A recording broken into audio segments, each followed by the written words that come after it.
Good morning, everyone. Thank you so much for being here with us with another installment of the Gulf Coast Workforce Board webinar series, better known as Real Talk. So today we have a very, very special guest. But before I introduce her, my name is Roderick Peoples. I am the Principal Industry Liaison for the Gulf Coast Workforce Board, and I'm very thankful to be in this position and help as many people as we can in reference to work-based learning and opportunities within this region. With all that being said, I have a very special guest by the name of Johnny Flores with me today. She's a really, really great expert in her field. So, Johnny, introduce yourself. Hi, my name is Johnny Flores. I am also a senior planner with the Gulf Coast Workforce Board. My area of expertise is in teacher apprenticeship and teacher pathways, and I'm really excited to share what I have today with as many people as possible. Thanks for having me. Oh, no problem at all. Thank you for offering your support. And I'm just want to say I'm excited about this endeavor. So I'm looking forward to a great conversation around work-based learning. So, Thanks. Johnny, without further ado, we're going to jump and dive right into this thing. Great. Um, and this piece is an introduction to work-based learning. And the first question that I have set up for you is what does work-based learning mean and Mhm. how is it different from a traditional classroom learning? Yeah, I love that opening question because it sets like a foundation and common knowledge for all of us. So work-based learning is where students go into a workplace and they get Mhm. hands-on skills and they gain knowledge by working in this workplace. And it's really different from classroom learning because classroom learning is mostly theory-based, but work-based learning really does give practical experience. So you can apply what you've learned in school to real world tasks and whatever the workplace offers next. Awesome, awesome, awesome answer, Johnny. You're absolutely right. Having that approach where students gain that knowledge and that specific setting is definitely a real world task. It helps support work based learning and it helps the students to understand what it looks like in that particular endeavor and that field. Exactly. Yep. Yes. So the second thing I was thinking about, Johnny, in reference to Mhm. work based learning is why do employers and schools offer work-based learning opportunities to students? Well, it's schools and employers really offer these work-based learning experiences because it really does help students connect what they're learning into career pathways after school. It prepares students for the workforce and it ultimately it builds a really strong pipeline of job-ready Mm, workers for those yes, industries that really need them. good deal. That's a good, great answer as well. And I tell you what, having skilled individuals and being job ready for industries, that's what makes the region keep chugging along, and it helps build strategic pathways for a great um, jobs. So I Right. really like work-based learning being implemented by those. The next question I have, what type of work-based learning programs are available and how do they work? Yeah, there are so many types of work-based learning things out there, but I would say the most common types are these four. So internships.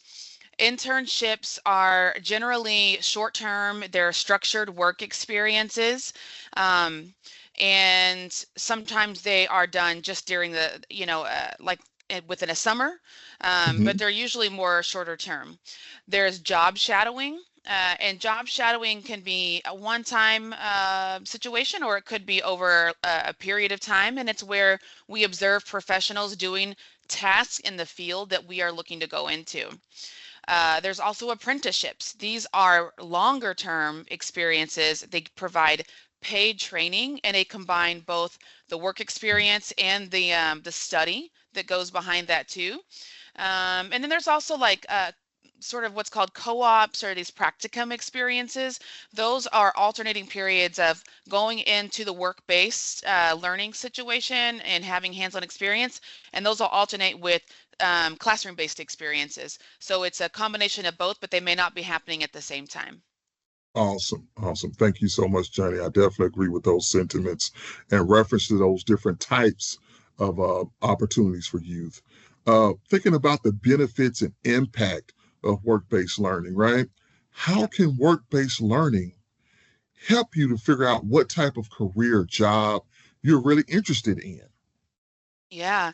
I think there is no better way to learn than doing. I mean, that's just, that's just at the core of learning. And when you are able to go into a real world environment of a workplace, you can see, is that environment or is that workplace and that type of work for me? Or is that actually not what I want to do? Mm, It's a rewarding experience to have work-based learning because you really learn what you want to do, or better yet, what you don't want to do, and do these things fit my strengths? right. And I think that all falls in alignment, right? Because you want to know if this is something that, you want to do for a long, significant period of time. And if you get those opportunities for those internships, those job shadowing opportunities, and in your student, and you figure out, okay, well, maybe I don't want to go down this path. Let me, Right. look at the alignment. Let's see what the pathways are closer aligned to this, and take an alternative route. So I think having that opportunity is so invaluable. Yeah, All agreed. right. Yes, indeed.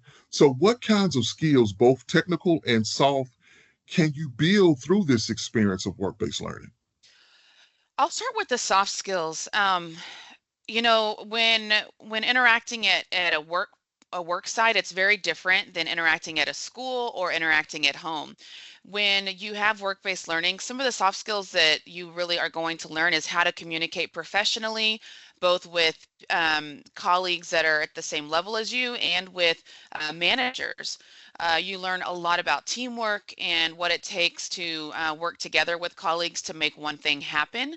Hmm. You learn about time management, including like showing up on time, clocking out on time. And you really have to learn to be adaptable. Things on the work site change constantly. And a soft skill that's really important in any field is adaptability. Um, I technical agree. skills, thanks. Technical skills, though, those are also really important. You learn what are the specific types of equipment that are needed in this industry, what kind of processes happen in this industry, and hopefully, in most cases, you can learn how do I use the actual tools and skills so that I Mhm. can function in this role. Um, so yeah, I think it is a combination of both those technical skills and those soft skills in the work-based learning situation. I echo those same sentiments. I think you're right, spot on when it comes to that experience. Why do employers value students who've had a real work experience of working in a field? Why is it valuable for employers? Well, employers know right away if they see there's some experience in a field, they know right away that these students are going to require less training. They're going to have a Correct. better understanding of professional expectations, and they know that they can contribute more quickly to the workplace. Um, I used to use this saying is, are they game ready? And as an employer, you want to see how game ready your potential employees are going to be, and so I think that's really Mhm. why this adds valuable experience in getting into the workplace. Gotcha. Definitely, I see that alignment. In reference to preparation and participation, what should students do before starting their workplace learning program? So I recommend four things. The first one is you want to always research that organization. Um, Go Good one. Good online. one. Go online. You talk to people that may work there already, but you want to do some good research. The second is you want to set a personal goal. So if you're starting this work-based learning experience, what are you trying to get out of that, so that you are better equipped to get those things out of it? Third, I would say use this experience to practice your basic professional skills as much as possible, because those are the skills that are going to transfer to any industry at all. And then the fourth is just make sure you try to understand the expectations of the role. There's, when you go into a work-based learning experience, the best thing that you can do is understand those expectations so that when you show up on day one, Hmm. your expectations are matched with what the employer is expecting. So research, set your personal goals, practice those professional skills, and then make Hmm. sure you understand those expectations. I love it. I like those 4 points, and I like how you broke each point down and specific to that individual, which will be doing their work-based learning. Um, One of the things I think about is, showing up to a setting, a professional Hmm. setting, knowing how to behave. How should you behave or communicate in a professional setting, even if you're still a student? Yeah. I talked a little bit about how we interact with people differently at a workplace or at home, and this is a great question to really point to that. Um, in a workplace, you're going to interact with all kinds of people, and so the first and most important thing is just being respectful. Yes, Just agreed. understanding that you are interacting with different kinds of people, so the respectful piece is really important. You want to show up on time. You want to be attentive and listen, try to listen carefully to what your employer is looking for, what your colleagues are saying. And Hmm.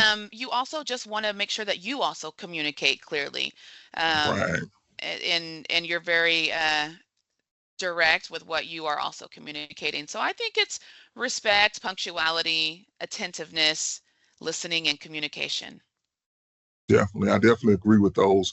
And when you put it in that perspective, one thing comes up for me, is something my mom always told me. The golden rule: treat Yes, others the way you want to be treated. And absolutely. so if I think knowing that everybody wants to be treated good and respectful, if you do that across the board, definitely everything should fall in alignment for you. So I agree. I I echo those sentiments. What are some good questions if you were a student and you're doing a work-based shadowing program? What are some of the questions that you would ask the supervisor or your mentor during your experience? So I would ask my supervisor, mentor, or even a colleague some questions so that I am, really informed about this work. Some of those questions might be, what are skills that are going to be the most important in this role? So that Mm, might be a question that I would want to know. Um, I also might ask, how did you get started in this career? good Um, question. why did you get into this career? Um, uh, and because, we also want to know the flip side of these things is what challenges should I expect in this field, in this industry? I think that's a really important question too. And Yes, then yes. um, the final one I was thinking about is what advice do you have for someone entering, someone that's new in this industry? What advice could you give me to be successful? Right. I love all of those, and I see how it falls in alignment in reference to, the growth of that particular student. If you know the expectations going forward and you're asking those valuable questions, it sets a precedence of positivity across your whole entire experience. So I Yes, gladly yes. thank you for that piece. And moving towards the reflection and growth piece, how can work-based learning experiences help students strengthen their resume or their college applications when Yeah. it's time to submit for those particular schools that they're interested in? So, work-based learning can strengthen your resume. It strengthens college applications by really showing that you have practical experience. Yes. You've learned specific skills at this work-based site, and that Hmm. you do have a commitment to career exploring. And I think that's important because it makes your resume stand out and it makes the college application stand out. And there may be a plethora of resumes or college applications going that people are going to go across an employer's desk or Hmm. a college person's desk, and you want to stand out. So those items will help you definitely stand out. Gotcha. And I really appreciate those students document that information on those applications because it gives that particular school or that particular employer information about that student, Yeah, showing that they already have some skills that they can bring to the table in reference to that particular college or employer that they're applying to. And so it even goes back to leadership. I think a lot of people were in Boy Scouts like myself or hmm, Girl Scouts like some others. And it also has a leadership aspect to that program as well. So I would yeah, tell individuals if you're part of certain organizations that practice leadership and knowing that entity is built around those pillars of leadership, right, also implement those into your application as well because you may get some absolutely. extra bonus points, right? And Yes. so going forward, I think that'll be a really great segue for them. I can remember individuals being in Jack and Jill and other things like Hmm. that. And so Yeah, add those different perspectives to your application. It will help. Um, agreed. mhm. Well, what do you think the students will learn about themselves when participating in a hands-on workplace experience? Yeah. So, in a work-based experience, whether it ends up being an incredible and amazing experience, or it ends up being something that you say, I don't really like that type of work. y- Either way, you're going to discover what your strengths are. You're going to discover what areas you need to work on as far as weaknesses. You're going to discover more about yourself and your interests, your work Mm, habits, and really, you really should just approach it as a learning opportunity.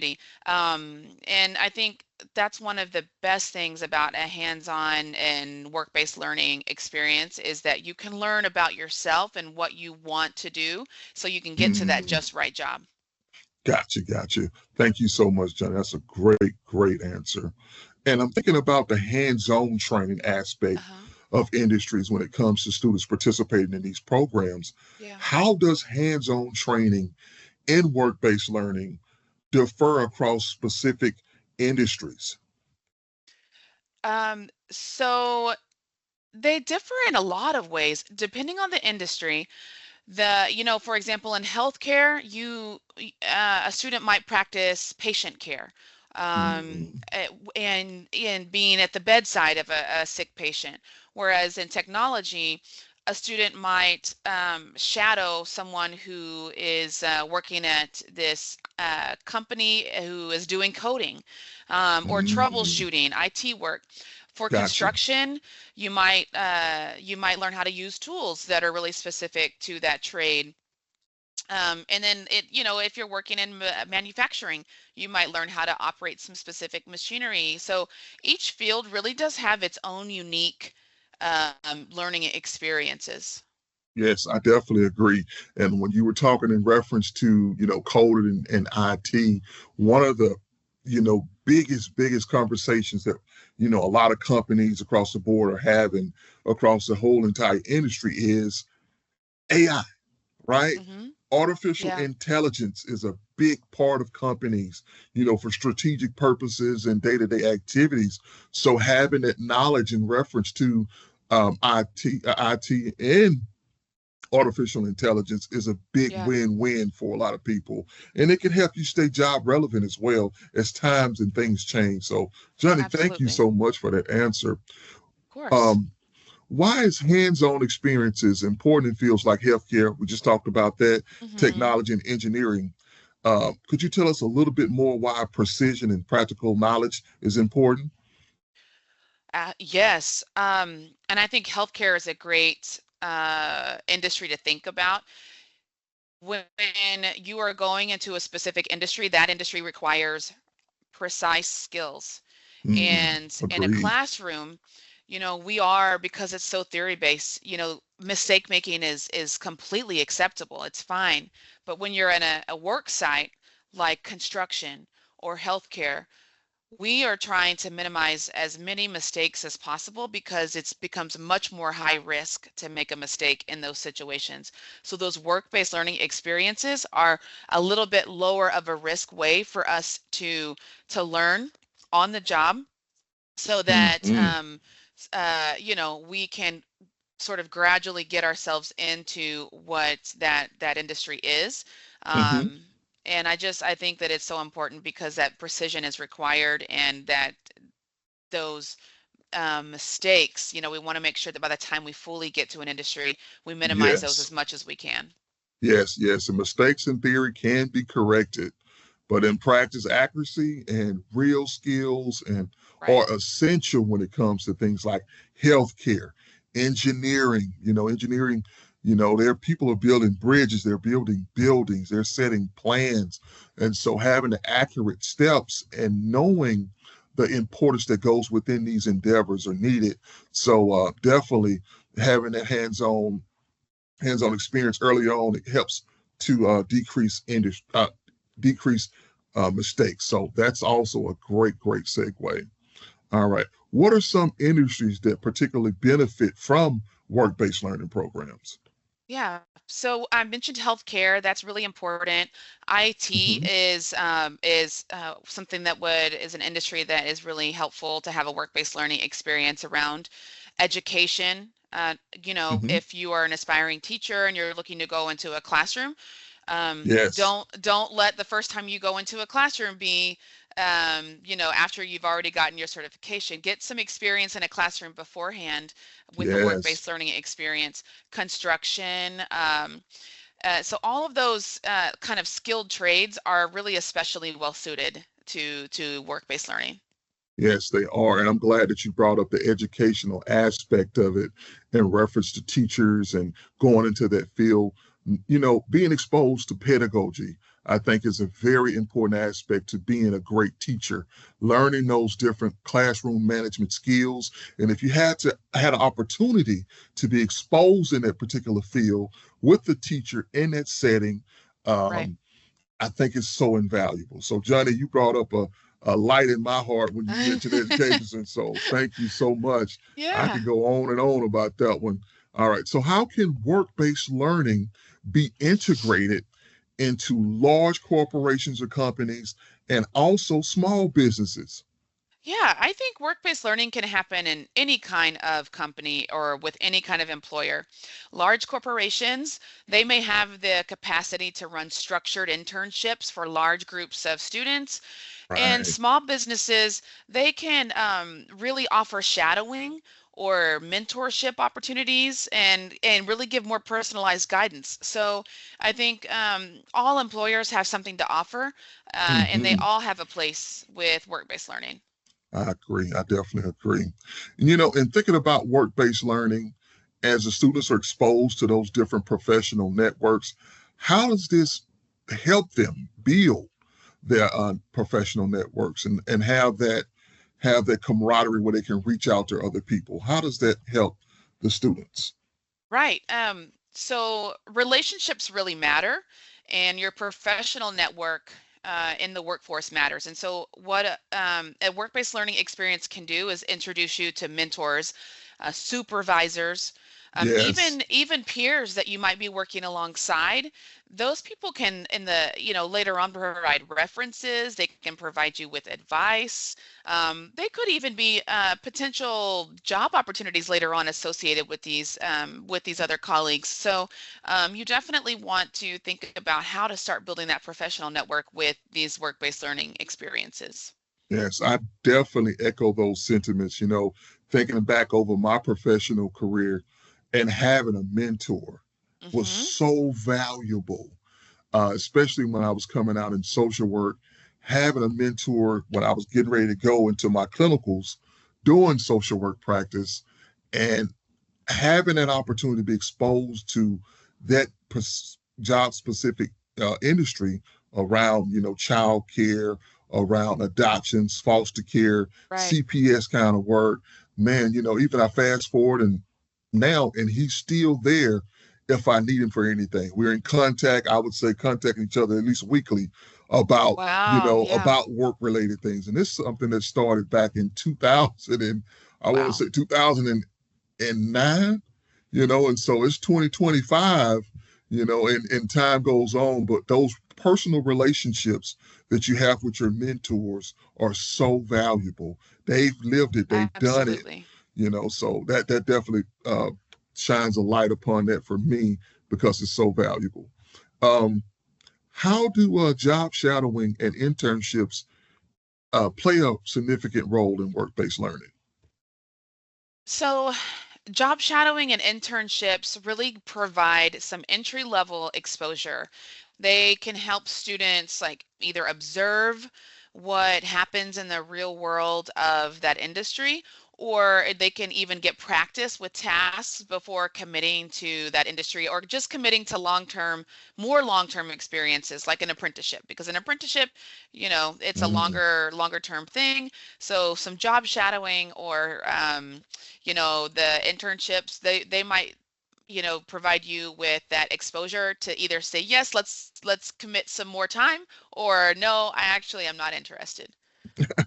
definitely having that experience, it will definitely teach you a whole Yeah. lot. Yeah, and you would know, hey, look, this is something I want to do, Yes, or it's may not a lane I want to spend years in that's developing right. those skills, right? That's right. All right. So, what are some potential challenges in implementing work-based learning programs across the board? What are some challenges? Yeah, I think that there could be all kinds of challenges for employers or for students when implementing work-based learning. I think one of the barriers that comes to top of mind first is really when employers have limited capacity to run programs for work-based learning. So employers can be really busy. It depends on, maybe they have a busy season, but they might Hmm. lack capacity to be able to run these kinds of programs. Oftentimes, students may have conflicts with school and the work-based learning experience. So those kinds of things, would need to be worked out, but they can pose a challenge. Transportation can also be a challenge, and then just making sure at the work site that safety and compliance is up to standard. So, I mean, there's a number of challenges that could be in place, or what I like to think of challenges are opportunities that could be worked through. But I think those are the biggest ones I think about. All right. Well, Johnny, I just want to say thank you so much for your time. I think your knowledge around work-based learning has definitely helped many across the region after this endeavor that you just provided in reference to work-based learning. So I just want to say thank you so much for your time. And it's so much stuff that goes into proper planning of work-based learning and job shadowing and internships that opportunities allow across our particular region. So, students, if you're interested in work-based learning, definitely look at our website, Workforce Solutions. We have all kinds of opportunities, and I would say another endeavor to definitely look for is Higher Gulf Coast Youth. It's a movement that took place within our region over the summer, and it's still ongoing. So jobs are available, internships are available. So definitely, students, if you're interested and want to learn more about different work-based learning programs, please reach out to us. We would love to interact with you. We would love to take you under our wing and try to provide expertise, advice, and alignment for you and your career endeavor. So thank you all so much. Without Thank you, further Roderick. ado, Thank you for hosting. You've been a fabulous host, so thank you. thank you, Johnny, for being a part of this endeavor. And is it any last thing you would like to give a nugget to those students who are listening on this particular webinar curriculum that you would like to leave like a golden nugget for them? Yes, sure. There's a lot of opportunities out there, students, and I just want you to know that all you have to do is go snatch them up. I mean, the Gulf Coast region is full of opportunities, and all those opportunities are really waiting for you. So, um, yeah, go on, and I hope you do your best to find the just right job for you. Awesome. Thank you, Johnny. Awesome, awesome job. Thank you. Well, until next time, y'all have a great day and enjoy. Bye bye. Bye.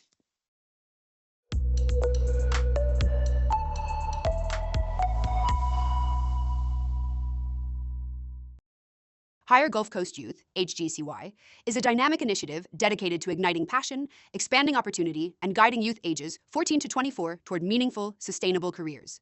Through engaging career exploration activities and hands-on work-based experiences, HGCY connects young people with industries that show strong regional growth and offer pathways to high-skill, high-demand jobs. Recognizing that career decisions can feel overwhelming, Higher Gulf Coast Youth provides practical tools such as career exploration tools, job search tips, and resume assistance to make the process more accessible and effective. These resources are designed to help youth identify industries and occupations that align with their strengths, interests, and long-term goals. As part of our ongoing commitment to empowering young people, we also share key insights on in-demand occupations and priority industries across the Gulf Coast region. Whether you're just beginning to explore your options or ready to launch your career journey, Higher Gulf Coast Youth is here to help you make informed choices and confidently move toward your future.